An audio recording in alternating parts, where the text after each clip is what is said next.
दोस्तों, हमारी इस पोल खोल सीरीज़ में आप सभी का बहुत बहुत स्वागत है।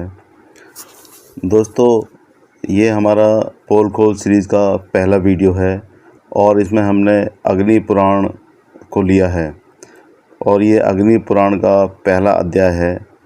तो दोस्तों, हम अग्नि पुराण के जितने भी अध्याय हैं उसमें जो भी बिना तर्क की बातें हैं या जो गपोड़ हैं जो फैलाई गई हैं जिससे समाज में अंधविश्वास फैलता है, उसकी हम पोल खोलेंगे।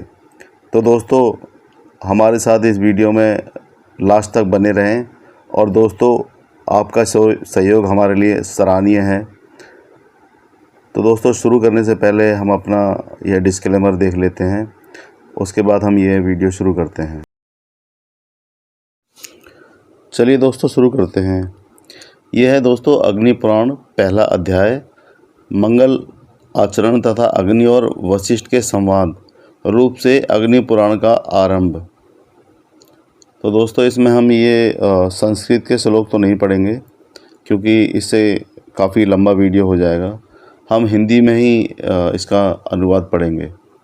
तो इसमें शुरू है ये, लक्ष्मी, सरस्वती, पार्वती, गणेश, कार्तिकेय, महादेव जी, ब्रह्मा, अग्नि, इंद्र आदि देवताओं तथा भगवान वासुदेव को मैं नमस्कार करता हूँ।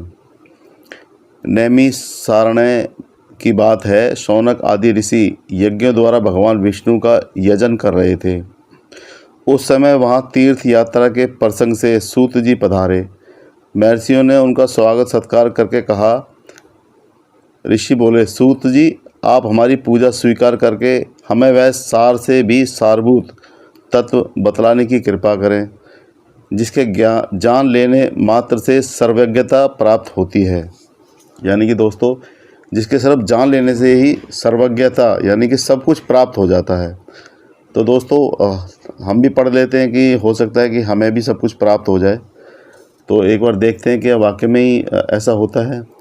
सूत जी ने कहा, ऋषियों, भगवान विष्णु ही सार से भी सार तत्व हैं।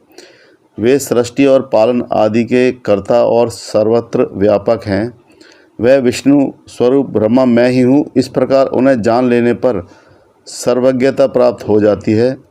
ब्रह्म के दो स्वरूप जानने के योग्य हैं, शब्द ब्रह्म और पर ब्रह्म। दो विद्याएं भी जानने की योग्य हैं, अपरा विद्या और परा विद्या। यह अर्थवेद की ऋति का कथन है। एक समय की बात है, मैं शुकदेव तथा पैल आदि ऋषि बद्रिकाश्रम को गए और वहाँ व्यास जी को नमस्कार करके हमने प्रश्न किया। तब उन्होंने हमें सार तत्व का उपदेश देना आरंभ किया। व्यास जी बोले, सूत, तुम आदि के साथ सुनो। एक समय मुनियों के साथ मैंने महर्षि वशिष्ठ जी से सारभूत परात्पर ब्रह्मा के विषय में पूछा था। उस समय उन्होंने मुझे जैसा उपदेश दिया था वही मैं तुम्हें बतला रहा हूँ। वशिष्ठ जी ने कहा, व्यास सर्वांतर्यामी यानी कि सर्व अंतर्यामी ब्रह्म के दो स्वरूप हैं, मैं उन्हें बताता हूँ, सुनो। पूर्व काल यानी कि पहले के काल में ऋषि मुनि तथा देवताओं सहित मुझसे अग्निदेव तथा विषय में जैसा जो कुछ भी कहा था मैं वही तुम्हें बता रहा हूँ। अग्नि पुराण सर्वोत्कृष्ट है।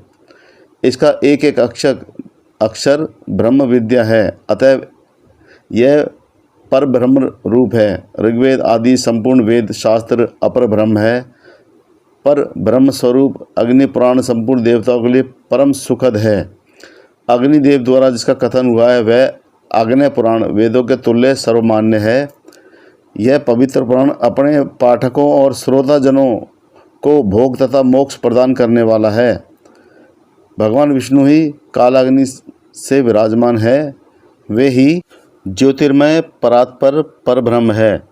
ज्ञान योग तथा कर्म योग द्वारा उन्हीं का पूजन होता है।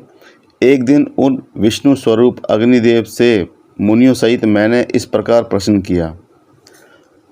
वशिष्ठ जी ने पूछा, अग्निदेव, संसार सागर से पार लगाने के लिए नौकारूप परमेश्वर ब्रह्मा के स्वरूप का वर्णन कीजिए और संपूर्ण विद्याओं के सारभूत उस विद्या का उपदेश दीजिए जिसे जानकर मनुष्य सर्वज्ञ हो जाता है। अब दोस्तों यहाँ पर जो है सर्वज्ञ बार बार बोला गया है कि सर्वज्ञ हो जाता है। चलिए हम भी सर्वज्ञ हो जाते हैं। अग्निदेव बोले, वशिष्ठ मैं ही विष्णु हूँ, मैं ही कालानिध रूप कहलाता हूँ। मैं तुम्हें संपूर्ण विद्याओं की सारभूता विद्या का उपदेश देता हूँ, जिसे अग्नि पुराण कहते हैं। वही सब विद्याओं का सार है। वह ब्रह्म स्वरूप है, सर्वमय एवं सर्व कारणभूत ब्रह्मा उसमें भिन्न नहीं है, यानी कि उससे अलग नहीं है। उसमें सर्ग, प्रतिसर्ग, वंश, मनवंतर, वंशानुचरित्र आदि तथा मत्स्य, कूर्म आदि रूप धारण करने वाले भगवान का वर्णन है। ब्रह्मन भगवान विष्णु की स्वरूप भूता दो विद्याएं हैं, एक परा दूसरी अपरा। ऋक, यजु, साम और अथर्व नामक वेद के 6 अंग शिक्षा, कल्प, व्याकरण, निरुक्त, ज्योतिष और छंद शास्त्र तथा मीमांसा, धर्मशास्त्र, पुराण, न्याय, वैदिक, आयुर्वेद, गांधर्व वेद, संगीत, धनुर्वेद और अर्थशास्त्र, यह सब अपरा विद्या हैं। तथा परा विद्या वह है जिससे उस अदृश्य, अग्राह्य, गोत्र रहित, चरण रहित, नित्य अविनाशी ब्रह्मा का बोध हो। इस अग्नि पुराण को परा विद्या समझो। पूर्व काल में भगवान विष्णु ने मुझसे तथा ब्रह्मा जी से, देवताओं से जिस प्रकार वर्णन किया, उसी प्रकार मैं तुमसे मत्स्य आदि अवतार धारण करने वाले जगत कारणभूत परमेश्वर का प्रतिपादन करूँगा। तो दोस्तों ये पहला अध्याय यहाँ पर ख़त्म होता है। दोस्तों ये सुनने योग्य इसलिए भी है क्योंकि ये शूद्रों से, यानी कि जो आज का ओबीसी समाज है या अछूत समाज है, उससे छिपाया गया। दोस्तों ये वेद जो आज हम पढ़ रहे हैं वो कभी इन शूद्रों को, अछूतों को सुनने का अधिकार नहीं था। यानी कि आज का SC ST OBC समाज जो कि दबा कुचला और पिछड़ा समाज है, उनको ये सब सुनने का अधिकार नहीं था। क्योंकि दोस्तों कहीं वो शिक्षित ना हो जाएं, कहीं वो आगे ना बढ़ जाएं और मतलब हमसे सवाल ना पूछें, हमसे तर्क वितर्क ना करें, और जो हमारी कमियां जो हमने कर रखी हैं, जो हमने गपोड़ पेल रखी है, जो हमने मतलब झूठ बोल रखे हैं, वो झूठ हमारे पकड़ में ना आ जाए। इस कारण से इन लोगों ने इस समाज को, इस इतने बड़े समाज को, यानी कि 85% जो समाज को तोड़कर इन्होंने जातियों में तोड़कर जो रखा था, कहीं वो पढ़ लिख कर सवाल ना करे, कहीं वो समझदार ना बन जाए, कहीं वो आगे तरक्की ना कर जाए। तो दोस्तों इन वेदों को, पुराणों को उन्होंने मतलब कि OBC SC ST से छुपा कर रखा और उनको पढ़ने लिखने नहीं दिया, यहाँ तक कि सुनने का भी अधिकार नहीं दिया। जब वो सुन लिया करते थे तो उनके कान में शीशा पिघला कर डाल दिया करते थे, उनके कान में गरम खौलता हुआ तेल डालकर रख दिया करते थे। और दोस्तों इसी वजह से आज लोग अनपढ़ हैं, आज लोगों को ज्ञान नहीं है। वो इनको सिर्फ सुनने का अधिकार था, जिसे कहते हैं ना श्रवण करना, कथाओं को श्रवण करने का अधिकार था। तो कथाओं को ये जितने भी लोग हैं, जितने भी ये ब्राह्मण लोग हैं, ये सिर्फ सुनाया करते थे, और सुनाते वही थे जिनसे इनको फ़ायदा होता था। असली बातें ये कभी नहीं सुनाते थे, अपनी कमियां ये कभी नहीं सुनाते थे।